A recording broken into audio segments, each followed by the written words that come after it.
ನಮಸ್ತೆ ವೀಕ್ಷಕರೇ, ನಾನು ಈ ದಿನ ರೇಷನ್ ಅಕ್ಕಿಯಲ್ಲಿ ಹತ್ತಿಯಷ್ಟು ಸಾಫ್ಟ್ ಆದ ಇಡ್ಲಿ ಜೊತೆಗೆ ಸಾಂಬಾರ್ ಕೂಡ ಮಾಡೋದು ಹೇಗೆ ಅಂತ ತೋರಿಸ್ಕೊಡ್ತಾ ಇದ್ದೀನಿ.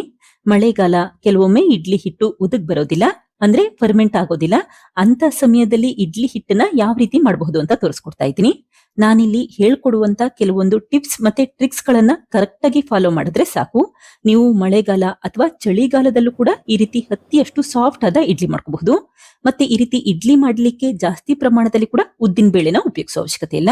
ಟ್ರೈ ಮಾಡಿ ನೋಡಿ, ಪರ್ಫೆಕ್ಟ್ ಆಗಿ ಇಡ್ಲಿ ಬಂದಿರುತ್ತೆ. ಹಾಗೆ ನಿಮ್ಗೆ ಈ ವಿಡಿಯೋ ಇಷ್ಟ ಆದ್ರೆ ಪ್ಲೀಸ್ ವಿಡಿಯೋನ ಲೈಕ್ ಮಾಡಿ ಮತ್ತೆ ಚಾನಲ್ಗೆ ಸಬ್ಸ್ಕ್ರೈಬ್ ಮಾಡಿ. ಈಗ ರೇಷನ್ ಅಕ್ಕಿಯಲ್ಲಿ ಇಡ್ಲಿ ಮಾಡೋದು ಹೇಗೆ ಅಂತ ನೋಡ್ಕೊಳ್ಳೋಣ ಬನ್ನಿ.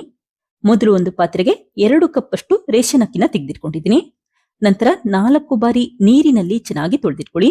ರೇಷನ್ ಅಕ್ಕಿಯಲ್ಲಿ ತುಂಬಾ ಪ್ರಮಾಣದಲ್ಲಿ ಧೂಳಿನಂಶ ಇರುತ್ತೆ, ಹಾಗಾಗಿ ನೀಟಾಗಿ ತೊಳೆದಿಟ್ಕೊಳ್ಳಿ.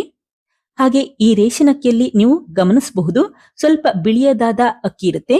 ಅದನ್ನ ನೀವು ಪ್ಲಾಸ್ಟಿಕ್ ಅಕ್ಕಿ ಅನ್ಕೋಬೇಡಿ, ಅದು ಪ್ರೋಟೀನ್ ಇರುವಂತ ಅಕ್ಕಿ. ಹೆಚ್ಚಿನ ಪ್ರಮಾಣದಲ್ಲಿ ಪ್ರೋಟೀನ್ ಇರುತ್ತೆ, ಫೋಲಿಕ್ ಆಸಿಡ್ ಇರುತ್ತೆ, ಐರನ್ ಇರುತ್ತೆ. ಹಾಗೆ ಹೆಚ್ಚಿನ ಪ್ರಮಾಣದಲ್ಲಿ ಪೋಷಕಾಂಶ ಇರೋದ್ರಿಂದ ಆರೋಗ್ಯಕ್ಕೆ ತುಂಬಾನೇ ಒಳ್ಳೇದು.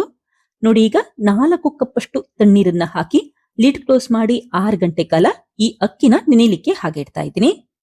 ಇದೇ ಸಮಯದಲ್ಲಿ ಮತ್ತೊಂದು ಪಾತ್ರೆಗೆ ಈ ರೀತಿ 3/4 ಕಪ್ ಅಷ್ಟು ಉದ್ದಿನ ಬೇಳೆನ ತೆಗೆದಿಟ್ಕೊಂಡಿದ್ದೀನಿ. ಹಾಗೆ ಉದ್ದಿನ ಬೇಳೆನೂ ಅಷ್ಟೇ ಒಂದು 3 ರಿಂದ 4 ಬಾರಿ ನೀರಿನಲ್ಲಿ ಚೆನ್ನಾಗಿ ತೊಳೆದಿಟ್ಕೊಳ್ಳಿ. ಉದ್ದಿನ ಬೇಳೆಯಲ್ಲಿ ಸ್ವಲ್ಪ ಕೂಡ ಧೂಳಿನಂಶ ಇರಬಾರ್ದು, ಆ ರೀತಿ ನೀಟಾಗಿ ತೊಳೆದಿಟ್ಕೊಳ್ಳಿ.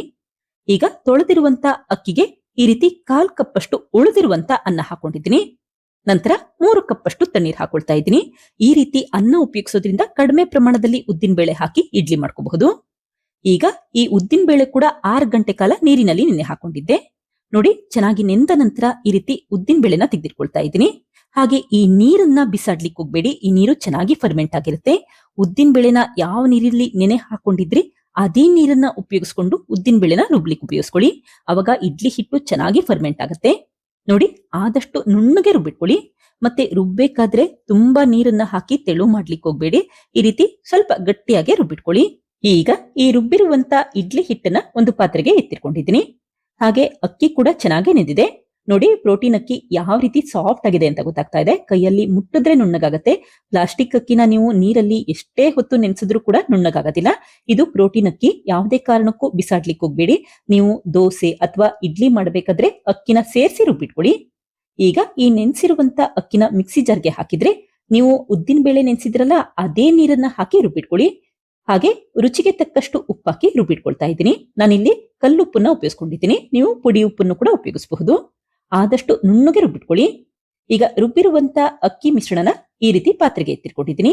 ಹಾಗೆ ಮಿಕ್ಸಿ ಜಾರ್ಗೆ ಸ್ವಲ್ಪ ಅಷ್ಟೇ ತಣ್ಣೀರನ್ನ ಹಾಕಿ ಆ ನೀರನ್ನು ಕೂಡ ಉಪಯೋಗಿಸ್ಕೊಳ್ಳಿ. ಈಗ ಚೆನ್ನಾಗಿ ಮಿಕ್ಸ್ ಮಾಡ್ಕೊಳ್ತಾ ಇದ್ದೀನಿ. ಹಾಗೆ ನಾನಿಲ್ಲಿ ದಕ್ಷಿಣ ಕನ್ನಡ ಭಾಗದಲ್ಲಿ ಇರೋದ್ರಿಂದ ಇಡ್ಲಿ ಹಿಟ್ಟನ್ನ 9 ಗಂಟೆ ರುಬ್ಲಿಕ್ಕೆ ಶುರು ಮಾಡಿದೆ. ಬೆಳಗ್ಗೆ 6 ಗಂಟೆಗೆಲ್ಲ ತಿಂಡಿ ರೆಡಿ ಆಗ್ಬಿಡುತ್ತೆ. ನೀವೇನಾದ್ರೂ ಚಳಿಗಾಲದಲ್ಲಿ ಅಂದ್ರೆ ಮಲೆನಾಡಿನ ಪ್ರದೇಶ ಅಥವಾ ಅರೆ ಮಲೆನಾಡಿನ ಪ್ರದೇಶದಲ್ಲಿ ಇದ್ರೆ 7 ರಿಂದ 7:30 ಗಂಟೆಗೆ ಇಡ್ಲಿ ಹಿಟ್ಟನ್ನ ರುಬ್ಬಿಟ್ಕೊಳ್ಳಿ. ಅವಾಗ ನೀವು 6 ರಿಂದ 7 ಗಂಟೆಗೆ ಬೆಳಗ್ಗೆ ತಿಂಡಿ ಮಾಡ್ಕೋಬಹುದು. ನೋಡಿ, ಈ ರೀತಿ ಒಂದು ಕಲ್ಲನ್ನ ಇಟ್ಟು 8 ಗಂಟೆ ಕಾಲ ಫರ್ಮೆಂಟ್ ಆಗ್ಲಿಕ್ಕೆ ಹಾಗೆ ಇಟ್ಟಿದ್ದೀನಿ. ಆದಷ್ಟು ಭಾರವಾದ ವಸ್ತುನ ಇಡ್ಲಿ ಹಿಟ್ಟಿನ ಪಾತ್ರೆಯ ಮೇಲ್ಭಾಗಕ್ಕೆ ಇಟ್ಕೊಳ್ಳಿ, ಅವಾಗ ಇಡ್ಲಿ ಹಿಟ್ಟು ಚೆನ್ನಾಗಿ ಫರ್ಮೆಂಟ್ ಆಗುತ್ತೆ. ನೋಡಿ, ನಾನಿಲ್ಲಿ ಅರ್ಧ ಭಾಗದಷ್ಟೇ ಇಡ್ಲಿ ಹಿಟ್ಟನ್ನ ರೆಡಿ ಮಾಡಿ ಇಟ್ಕೊಂಡಿದ್ದು. ಈಗ ಪಾತ್ರೆ ತುಂಬಾ ಇಡ್ಲಿ ಹಿಟ್ಟು ಆಗಿದೆ, ಅಂದ್ರೆ ಚೆನ್ನಾಗಿ ಫರ್ಮೆಂಟ್ ಆಗಿದೆ ಅಂತ ಅರ್ಥ. ಹಾಗೆ ಮಿಕ್ಸ್ ಮಾಡಿದ್ರು ಕೂಡ ಈ ಇಡ್ಲಿ ಹಿಟ್ಟು ಕಡಿಮೆ ಆಗಲ್ಲ, ಅದೇ ಸ್ಥಿತಿಯಲ್ಲಿ ಇರುತ್ತೆ. ಈಗ ಒಂದ್ಸರಿ ಲೈಟ್ ಆಗಿ ಮಿಕ್ಸ್ ಮಾಡಿ ಇಟ್ಕೊಂಡಿದ್ದೀನಿ.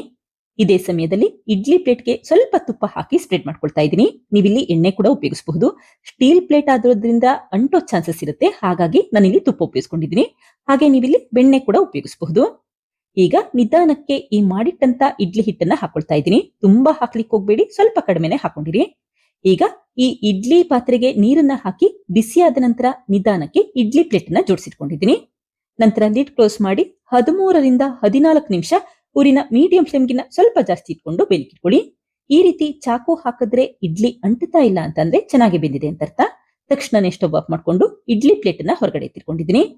ನಂತರ ಈ ಇಡ್ಲಿ ಪ್ಲೇಟಿನ ಹಿಂಭಾಗಕ್ಕೆ ಸ್ವಲ್ಪ ತಣ್ಣೀರನ್ನ ಸ್ಪ್ರೆಡ್ ಮಾಡಿಟ್ಕೊಳ್ಳಿ. ಹಾಗೆ ಮೇಲ್ಭಾಗಕ್ಕೂ ಅಷ್ಟೇ ಸ್ವಲ್ಪ ತಣ್ಣೀರನ್ನ ಸ್ಪ್ರೆಡ್ ಮಾಡ್ಕೊಂಡು ನಿಧಾನಕ್ಕೆ ಇಡ್ಲಿನ ತೆಗೆದಿಟ್ಕೊಳ್ತಾ ಇದ್ದೀನಿ. ನೋಡಿ, ನಾವಿಲ್ಲಿ ಇಡ್ಲಿ ಪ್ಲೇಟ್ ಅಲ್ಲಿ 3/4 ಭಾಗದಷ್ಟೇ ಇಡ್ಲಿ ಹಿಟ್ಟನ್ನ ಸ್ಪ್ರೆಡ್ ಮಾಡಿದ್ದು. ಈಗ ಇಡ್ಲಿ ತುಂಬಾ ಆಗಿದೆ, ಅಂದ್ರೆ ಚೆನ್ನಾಗಿ ಉಬ್ಬಿ ಬಂದಿದೆ. ಹಾಗೆ ನೋಡಿ ಪ್ಲೇಟ್ಗೂ ಕೂಡ ಸ್ವಲ್ಪ ಕೂಡ ಇಡ್ಲಿ ಅಂಟಿಲ್ಲ. ತುಪ್ಪ ಹಾಕೋದ್ರಿಂದ ಈ ರೀತಿ ಅಂಟೋದಿಲ್ಲ. ನೀವೇನಾದ್ರೂ ಅಲ್ಯೂಮಿನಿಯಂ ಇಡ್ಲಿ ಪ್ಲೇಟ್ ಅಲ್ಲಿ ಮಾಡ್ತೀರಾ ಅಂತಂದ್ರೆ ತುಪ್ಪ ಹಾಕೋ ಅವಶ್ಯಕತೆ ಇಲ್ಲ. ಸ್ವಲ್ಪ ಎಣ್ಣೆನೆ ಸ್ಪ್ರೆಡ್ ಮಾಡಿಟ್ಕೊಳ್ಳಿ. ಸ್ಟೀಲ್ ಪ್ಲೇಟ್ ಅಲ್ಲಾದ್ರೆ ಸ್ವಲ್ಪ ತುಪ್ಪ ಹಾಕಿ ಸ್ಪ್ರೆಡ್ ಮಾಡಿಟ್ಕೊಳ್ಳಿ. ಅವಾಗ ಇಡ್ಲಿ ಸ್ವಲ್ಪ ಕೂಡ ಅಂಟೋದಿಲ್ಲ. ಇದೇ ರೀತಿ ಮತ್ತೊಂದು ಪ್ಲೇಟ್ ಅಲ್ಲಿರುವಂತ ಇಡ್ಲಿನೂ ಕೂಡ ತೆಗೆದಿಟ್ಕೊಳ್ತಾ ಇದ್ದೀನಿ. ಹಾಗೆ ನಾನಿಲ್ಲಿ ಹೇಳ್ಕೊಟ್ಟಂತ ಸಣ್ಣ ಪುಟ್ಟ ಟಿಪ್ಸ್ ಗಳನ್ನ ಕರೆಕ್ಟ್ ಆಗಿ ಫಾಲೋ ಮಾಡ್ಕೊಳ್ಳಿ. ಅವಾಗ ಪರ್ಫೆಕ್ಟ್ ಆಗಿ ಇಡ್ಲಿ ಮಾಡ್ಕೋಬಹುದು. ನಿಮ್ಗೇನಾದ್ರೂ ಇನ್ನೂ ಡೌಟ್ಸ್ ಇದೆ ಅಂತಂದ್ರೆ ನೀವು ಕಮೆಂಟ್ ಅಲ್ಲಿ ಕೂಡ ಮಾಡಿ ಹೇಳ್ಬಹುದು. ನಾನು ಅದಕ್ಕೆ ಖಂಡಿತ ರಿಪ್ಲೈ ಮಾಡ್ತೀನಿ. ಈಗ ಮಾಡಿಟ್ಟಂತ ಇಡ್ಲಿನ ತೆಗೆದಿಟ್ಕೊಳ್ತಾ ಇದ್ದೀನಿ. ನಾನಿಲ್ಲಿ ಕೇವಲ 2 ಪ್ಲೇಟ್ಗಷ್ಟೇ ಇಡ್ಲಿನ ಮಾಡಿಟ್ಕೊಂಡಿದ್ದೆ. ನೀವು ಎಷ್ಟು ಪ್ರಮಾಣದಲ್ಲಿ ಅಕ್ಕಿ ತಗೊಂಡಿರ್ತೀರಾ ಅದನ್ನ ನೋಡ್ಕೊಂಡು ಇಡ್ಲಿ ಮಾಡಿಟ್ಕೊಳ್ಳಿ. ಈಗ ಇಡ್ಲಿ ಯಾವ ರೀತಿ ಸಾಫ್ಟ್ ಆಗಿ ಬಂದಿದೆ ಅಂತ ತೋರಿಸ್ತೀನಿ ನೋಡಿ. ಇಡ್ಲಿ ಆಲ್ರೆಡಿ ತಣ್ಣಗಾಗಿದೆ, ಆದ್ರೂ ನೋಡಿ ಯಾವ ರೀತಿ ಸಾಫ್ಟ್ ಆಗಿ ಬಂದಿದೆ ಅಂತ ಗೊತ್ತಾಗ್ತಾ ಇದೆ. ಸ್ಪಾಂಜ್ ರೀತಿ ಇರುತ್ತೆ, ಮತ್ತೆ ಇಡ್ಲಿನ ಈ ರೀತಿ ಪ್ರೆಸ್ ಮಾಡಿದ್ರು ಕೂಡ ಮತ್ತೆ ಅದೇ ಸ್ಥಿತಿಗೆ ಬರುತ್ತೆ, ಅಷ್ಟು ಸಾಫ್ಟ್ ಆಗಿರುತ್ತೆ. ಇದೇ ಸಮಯದಲ್ಲಿ ಇಡ್ಲಿ ಜೊತೆಗೆ ಕಾಂಬಿನೇಷನ್ ಆಗಿ ಸಾಂಬಾರ್ ಮಾಡೋದು ಹೇಗೆ ಅಂತ ತೋರಿಸ್ಕೊಡ್ತಾ ಇದ್ದೀನಿ. ಮೊದಲು ನಾನಿಲ್ಲಿ ಅರ್ಧ ಕಪ್ ಅಷ್ಟು ತೊಗರಿ ಬೇಳೆನ ನೀರಿನಲ್ಲಿ ಚೆನ್ನಾಗಿ ತೊಳೆದಿಟ್ಕೊಂಡಿದ್ದೀನಿ. ನಂತರ ಈ ತೊಳೆದಿರುವಂತ ತೊಗರಿ ಬೇಳೆನ ಕುಕ್ಕರ್ಗೆ ಹಾಕೊಳ್ತಾ ಇದ್ದೀನಿ. ಮೊದಲು 4 ಕಪ್ ಅಷ್ಟು ತಣ್ಣೀರನ್ನ ಹಾಕಿದ್ರೆ ಈ ರೀತಿ ತೊಳೆದಿರುವಂತ ತೊಗರಿ ಬೇಳೆ, ಹಾಗೆ ಒಂದು ಅರ್ಧ ಕಪ್ ಅಷ್ಟು ಬೀನ್ಸ್ ಮತ್ತೆ ಅರ್ಧ ಕಪ್ ಅಷ್ಟು ಕ್ಯಾರೆಟ್ ಹಾಕೊಂಡಿದ್ದೀನಿ. ನಂತರ ಲಿಡ್ ಕ್ಲೋಸ್ ಮಾಡಿ 2 ವಿಷಲ್ ಕೂಗ್ಸಿಟ್ಕೊಳ್ಳಿ. ಬೇಳೆ ಚೆನ್ನಾಗಿ ಬೆಂದಿರಬೇಕು, ಅಲ್ಲಿವರೆಗೂ ವಿಷಲ್ ಕೂಗ್ಸಿಟ್ಕೊಂಡ್ರೆ ಸಾಕು. ತಕ್ಷಣನೇ ಸ್ಟವ್ ಆಫ್ ಮಾಡ್ಕೊಂಡು ಈ ಕುಕ್ಕರ್ನ ತಣ್ಣಗಾಗ್ಲಿಕ್ಕೆ ಹಾಗೆ ಇಟ್ಟಿದ್ದೀನಿ. ಹಾಗೆ ನಿಮ್ಗೆ ಯಾವ ರೀತಿ ತರಕಾರಿ ಬೇಕೋ ಆ ತರಕಾರಿಗಳನ್ನೆಲ್ಲ ಉಪಯೋಗಿಸಬಹುದು. ನಾನಿಲ್ಲಿ ಕೇವಲ ಬೀನ್ಸ್ ಮತ್ತೆ ಕ್ಯಾರೆಟ್ ನ ಉಪಯೋಗಿಸ್ಕೊಂಡಿದ್ದೀನಿ. ನೋಡಿ ಆದಷ್ಟು ಈ ರೀತಿ ಬೇಳೆ ನುಣ್ಣಗಾಗಿರ್ಬೇಕು, ಅಲ್ಲಿವರೆಗೂ ಬೇಲಿಕ್ಕಿಟ್ಕೊಳ್ಳಿ. ಹಾಗೆ ನೋಡಿ ತರಕಾರಿ ಕೂಡ ಚೆನ್ನಾಗಿ ಬೆಂದಿದೆ.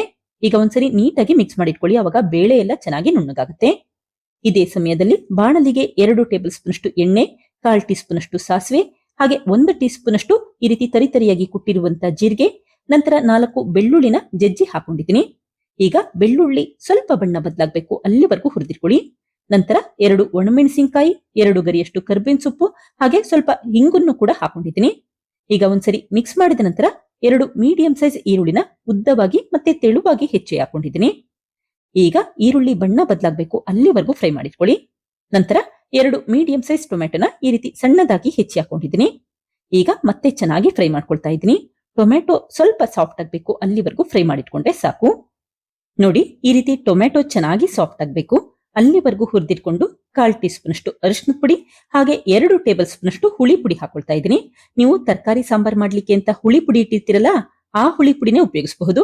ಅಥವಾ ರಸಂ ಪುಡಿ ಅಥವಾ ತಿಳಿ ಸಾರಿನ ಪುಡಿ ಇದ್ರೆ ಅದನ್ನೇ ಕೂಡ ಉಪಯೋಗಿಸಬಹುದು. 2 ಟೇಬಲ್ ಸ್ಪೂನ್ ಅಷ್ಟು ಹುಳಿ ಪುಡಿ ಉಪಯೋಗಿಸಿದ್ರೆ ಸಾಕು. ಈಗ ನಾನಿಲ್ಲಿ ಒಂದು 3 ಚಮಚ ತಣ್ಣೀರನ್ನ ಹಾಕಿ 1-2 ನಿಮಿಷ ಈ ಮಸಾಲೆನ ಬೇಲಿಕ್ಕೆ ಹಾಗೆ ಇಡ್ತಾ ಇದ್ದೀನಿ. ಅವಾಗ ಹಸಿ ಸ್ಮೆಲ್ ಇದ್ರೆ ಅದೆಲ್ಲ ಹೊಟ್ಟೋಗುತ್ತೆ, ಮತ್ತೆ ಸಾಂಬಾರ್ ಕೂಡ ತುಂಬಾನೇ ರುಚಿಯಾಗಿ ಬರುತ್ತೆ. ಈಗ ನೋಡಿ 2 ನಿಮಿಷ ಆಗಿದೆ. ತಕ್ಷಣನೇ ಈ ಬೇಯಿಸಿರುವಂತ ತರಕಾರಿ ಮತ್ತೆ ಬೇಳೆ ಹಾಕೊಳ್ತಾ ಇದ್ದೀನಿ. ಒಬ್ಬೊಬ್ಬರು ಒಂದೊಂದು ರೀತಿ ಇಡ್ಲಿ ಸಾಂಬಾರ್ನ ಮಾಡ್ತಾರೆ. ನಾನಿಲ್ಲಿ ಸಿಂಪಲ್ ಆಗಿ ಸಾಂಬಾರ್ ಮಾಡೋದು ಹೇಗೆ ಅಂತ ತೋರಿಸ್ಕೊಡ್ತಾ ಇದ್ದೀನಿ. ನೀವು ಯಾವ ರೀತಿ ಬೇಕು ಆ ರೀತಿ ಮಾಡ್ಕೋಬಹುದು. ಈಗ ಚೆನ್ನಾಗಿ ಮಿಕ್ಸ್ ಮಾಡ್ಕೊಂಡು 1/2 ಕಪ್ ಅಷ್ಟು ತಣ್ಣೀರನ್ನ ಹಾಕೊಂಡಿದ್ದೀನಿ. ನಿಮ್ಗೆ ತೆಳು ಎಷ್ಟು ಬೇಕೋ ಅದನ್ನ ನೋಡ್ಕೊಂಡು ತಣ್ಣೀರನ್ನ ಉಪಯೋಗಿಸ್ಕೊಳ್ಳಿ. ಈಗ 1-2 ನಿಮಿಷ ಬೇಲಿಕ್ಕೆ ಹಾಕಿಟ್ಟಿದ್ದೀನಿ. ನೋಡಿ ಬೇಳೆ ಎಲ್ಲ ನುಣ್ಣಗಾಗಿದೆ. ನೋಡಿ ಈ ಕನ್ಸಿಸ್ಟೆನ್ಸಿಯಲ್ಲಿ ಸಾಂಬಾರ್ನ ಮಾಡಿಟ್ಕೊಂಡ್ರೆ ಸಾಕು. ಕೊನೆಯದಾಗಿ ರುಚಿಗೆ ತಕ್ಕಷ್ಟು ಉಪ್ಪು ಹಾಕೊಳ್ತಾ ಇದ್ದೀನಿ. ನೋಡ್ಕೊಂಡು ನಿಮ್ಗೆ ಎಷ್ಟು ಬೇಕೋ ಅಷ್ಟು ಮಾತ್ರ ಉಪ್ಪು ಹಾಕೊಳ್ಳಿ. ಹಾಗೆ 2 ಟೇಬಲ್ ಸ್ಪೂನ್ ಅಷ್ಟು ಹುಣಸೆ ಹಣ್ಣಿನ ರಸ ಹಾಕಿದ್ರೆ 4 ಟೇಬಲ್ ಸ್ಪೂನ್ ಅಷ್ಟು ಸಣ್ಣದಾಗಿ ಹೆಚ್ಚಿರುವಂತ ಕೊತ್ತಂಬರಿ ಸೊಪ್ಪನ್ನು ಕೂಡ ಹಾಕೊಂಡಿದ್ದೀನಿ. ಹಾಗೆ ಕೆಲವೊಬ್ರು ಬೆಲ್ಲ ಕೂಡ ಉಪಯೋಗಿಸ್ತಾರೆ. ಬೆಲ್ಲ ಬೇಕಿದ್ರೆ 1 ಚಮಚದಷ್ಟು ಬೆಲ್ಲ ಕೂಡ ಉಪಯೋಗಿಸ್ಕೊಳ್ಳಿ. ಈಗ ಕೊನೆಯದಾಗಿ 1 ಟೀ ಸ್ಪೂನ್ ಅಷ್ಟು ತುಪ್ಪ ಹಾಕೊಂಡಿದ್ದೀನಿ. ನಂತರ ಲಿಡ್ ಕ್ಲೋಸ್ ಮಾಡಿ 1-2 ನಿಮಿಷ ಈ ಸಾಂಬಾರ್ನ ಕುದಿಲಿಕ್ಕೆ ಹಾಗೆ ಇಟ್ಬಿಡಿ. ಈಗ 2 ನಿಮಿಷ ಆಗಿದೆ. ಸಾಂಬಾರ್ ಕೂಡ ತುಂಬಾನೇ ಘಮಘಮ ಅಂತ ಇದೆ. ತಕ್ಷಣನೇ ಸ್ಟವ್ ಆಫ್ ಮಾಡ್ಕೊಳ್ತಾ ಇದ್ದೀನಿ. ನಾನಿಲ್ಲಿ ಹೇಳ್ಕೊಟ್ಟಂತ ಸಾಂಬಾರ್ನ ಮಾಡಿ ನೋಡಿ, ಖಂಡಿತ ಮತ್ತೆ ಮಾಡೋದಂತೂ ಗ್ಯಾರಂಟಿ. ಮನೆಯವ್ರಿಗೆಲ್ಲ ತುಂಬಾನೇ ಇಷ್ಟ ಆಗುತ್ತೆ. ಈಗ ಮಾಡಿಟ್ಟಂತ ಈ ಸಾಂಬಾರ್ನ ಒಂದು ಬೌಲ್ಗೆ ಎತ್ತಿಟ್ಕೊಂಡಿದ್ದೀನಿ. ಸ್ವಲ್ಪ ತಣ್ಣಗಾದ್ರೆ ಸಾಕು, ಇನ್ನೂ ಚೆನ್ನಾಗಿ ಗಟ್ಟಿಯಾಗುತ್ತೆ. ಹಾಗಾಗಿ ಕರೆಕ್ಟ್ ಆಗಿ ನೀರನ್ನ ಹಾಕೊಳ್ಳಿ. ಈಗ ಮೊದಲೇ ಮಾಡಿಟ್ಟಂತ ಇಡ್ಲಿ ಮತ್ತೆ ಸಾಂಬಾರ್ನ ಸರ್ವ್ ಮಾಡ್ಕೊಳ್ತಾ ಇದ್ದೀನಿ. ನೋಡಿ ರೇಷನ್ ಅಕ್ಕಿಯಲ್ಲೂ ಕೂಡ ಈ ರೀತಿ ಹತ್ತಿ ರೀತಿ ಸಾಫ್ಟ್ ಆದ ಇಡ್ಲಿ ಮಾಡ್ಕೋಬಹುದು. ನಾನಿಲ್ಲಿ ಹೇಳ್ಕೊಟ್ಟಂತ ಟಿಪ್ಸ್ ಗಳನ್ನ ಫಾಲೋ ಮಾಡಿದ್ರೆ ಸಾಕು, ಪರ್ಫೆಕ್ಟ್ ಆಗಿ ಇಡ್ಲಿ ಮತ್ತೆ ಸಾಂಬಾರ್ನ ಮಾಡ್ಕೋಬಹುದು. ನೀವು ಕೂಡ ಟ್ರೈ ಮಾಡಿ ನೋಡಿ, ಖಂಡಿತ ಮತ್ತೆ ಮಾಡೋದಂತೂ ಗ್ಯಾರಂಟಿ. Thank you. ಲೈಕ್ ಮಾಡಿ ಮತ್ತೆ ಸಬ್ಸ್ಕ್ರೈಬ್ ಮಾಡಿ.